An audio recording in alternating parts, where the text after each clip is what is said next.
সকলকে গণেশ চতুর্থীর অনেক অনেক শুভেচ্ছা ভালোবাসা। তো সকালবেলা আমি বাজারে চলে গিয়েছিলাম গণেশ চতুর্থীর বাজার করতে, আর বাড়ি এসে ডেকোরেশনটা করে নিয়েছিলাম। তো প্রতিবারের মতো এবারেও বাড়িতেই ছোট গণেশ যে মূর্তি আছে সেই মূর্তিকেই পুজো করব বলে ঠিক করেছিলাম। আর পেখম এখানে স্নান সেরে পঞ্চামৃত দিয়ে গণেশ দাদাকে স্নান করিয়ে নিয়েছে। আর আমি আগের দিন একটু অ্যাক্রিলিক কালার দিয়ে গণেশটাকে সাজিয়েছিলাম, কেমন লাগছে জানিও।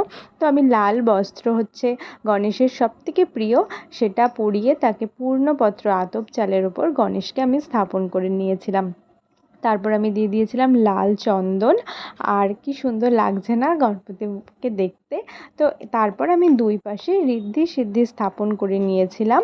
তো এটা আমি জানতাম না, এটা আমি নতুন জেনেছি এই নিয়মটা। তো ঋদ্ধি সিদ্ধি হলো ভগবান গণেশের দুই স্ত্রী, আর তার দুপাশে আমি ভূতটাও দিয়ে দিয়েছিলাম। তো এটাও কিন্তু গণেশ পুজোর একটা নিয়মের মধ্যে পড়ে। তারপর সবথেকে ইম্পর্টেন্ট যেটা, সেটা হচ্ছে এই 21টা দূর্বা। এটা কিন্তু গণেশ পুজোয় একদম দিতেই হয়। দূর্বা কিন্তু গণেশ পুজোর একটা অত্যন্ত প্রয়োজনীয় জিনিস। আর আমি এখানে লাল সিঁদুর আতপ চাল দিয়ে দিয়েছিলাম, আর গণেশের সবথেকে প্রিয় হলুদ ফুল, সেই হলুদ ফুল দিয়ে দিয়েছিলাম, আর তার সাথে লাল ফুলও দিয়েছিলাম।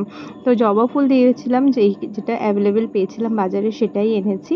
আর এখানে হচ্ছে তোমার গণেশের সবথেকে প্রিয় লাড্ডু আর মোদক আমি এখানে ভোগ হিসেবে নিবেদন করেছিলাম, আর কলাও ছিল। এছাড়াও আরও 5 ফল ছিল। তারপর আমি ভালো করে এখানে আরতি করে নিলাম।